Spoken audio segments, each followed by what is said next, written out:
Hello, it's Vicar Ezekiel Grabau, and today is Wednesday of Lent 3. And we're looking at our very last stanza of Not All the Blood of Beasts, LSB 431. Let's listen to stanza 5.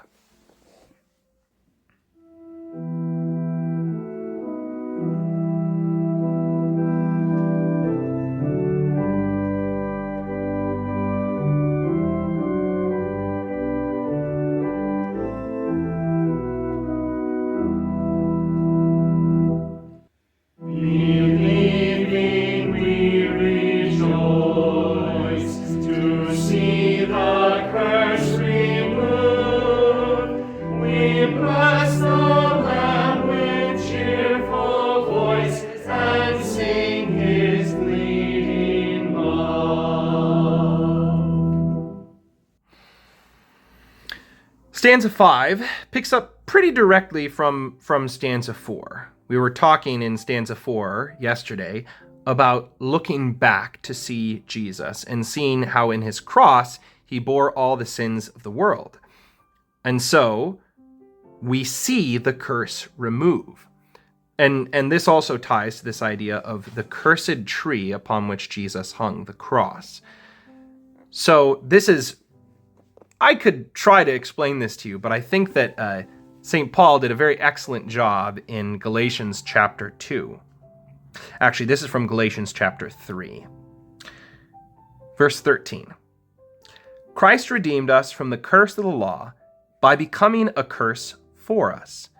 For it is written, "Cursed is everyone who is hanged on a tree," so that in Christ Jesus the blessing of Abraham might come to the Gentiles, so that we might receive the promised Spirit through faith. So Jesus bears the curse of the law. The law declares, "Cursed is everyone who hangs upon a tree." And so Jesus bears that curse, all of the accusation of the law, in his cross. And because he has borne the curse, even becoming a curse for us, we get the blessing. It's the great exchange that we talked about once before, and we'll talk about 100 more times, that Jesus takes our place under the curse so that we might have the blessing of the gospel. And there's this reference to Abraham, because it was to Abraham that he was told, "Through your offspring, all nations of the world shall be blessed. Whoever blesses you shall be blessed." And so there's this blessing that's placed upon Abraham, this promise of blessing, won through one of his children, through one of his offspring. And that offspring, of course, is Jesus, who wins this blessing for us that we now receive. And not just the Jews, which is part of what St. Paul is talking about, not just the adherents of the law, but all people can be brought into this promise and brought into the family of God. And so we rejoice to see that curse removed, the weight of the law taken off of us. And so our response is a sacrifice of thanksgiving. You might remember a couple days ago I talked about this from the apology that Melanchthon, the apology to the Augsburg Confession, written by Melanchthon. He talks about that there's really only two types of sacrifice. There's an atoning sacrifice, and then there's sacrifice of thanksgiving. And I sort of slipped up there a bit, but that sort of gives away the point. There's only one atoning sacrifice. I said an atoning sacrifice. And there's only one. It's Jesus. Jesus is the only sacrifice that paid for the sins of the world, all of the sins of the world. And we receive the effects of that sacrifice through the means of grace. But there's only one atoning sacrifice. But there are many opportunities for us to give thanks. And that's where the sacrifices of thanksgiving come in, where we're not giving something to earn our salvation. Instead, it's a gracious response to having received salvation. And that's exactly the kind of thing we're seeing in this verse.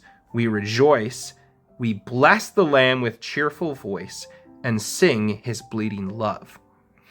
Now, you might be wondering, well, Vicar, there's nothing in here that says anything about Thanksgiving, so why are you talking about Thanksgiving? Well, you might remember in our service, there's a thing called the Benedicamus, and that part of the service, well, it's usually me because I'm the assistant, says, "Bless we the Lord," or "Let us bless the Lord." And our response is, "Thanks be to God." The way that we bless God, the way that we bless the name of God, or speaking in terms of the second commandment, the way that we make the name of God holy or use it rightly is by giving thanks. So, when we are blessing the Lamb, we are giving thanks to him for all that he has done. And we also sing his bleeding love. We tell of the story of his love. And that love isn't a bloodless love. It's a very subtle thing here, but really important. Throughout this hymn, we've never lost sight of the blood. In Hebrews, it actually makes this point pretty strongly. This is Hebrews chapter 9, that there is no forgiveness of sins without the shedding of blood. God does not close his eyes and pretend that the sin isn't there. God has his eyes wide open, but his eyes are fixed on his Son, Jesus, who shed his blood for our sake. That's the kind of love he has for us. Not a blood that's aloof.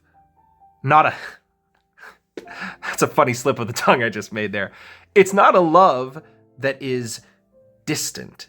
It's not a love that is without sacrifice, without feeling. Jesus gives up his very life for you.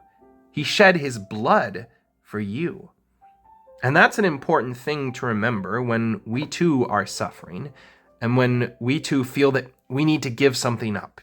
That's one of the themes of this whole hymn, is this idea of sacrifice, that there are things that we want to do.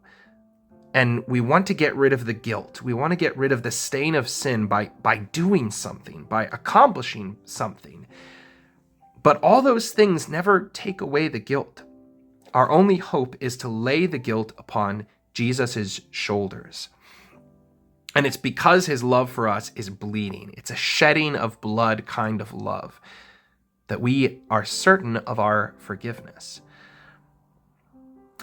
We're going to talk about our next hymn tomorrow, and it is a lovely hymn. One that I'm always hesitant to say whether or not it's familiar or not, because I've found that when I talk to people outside of making these videos that the ones I think aren't familiar are the ones that are, and vice versa.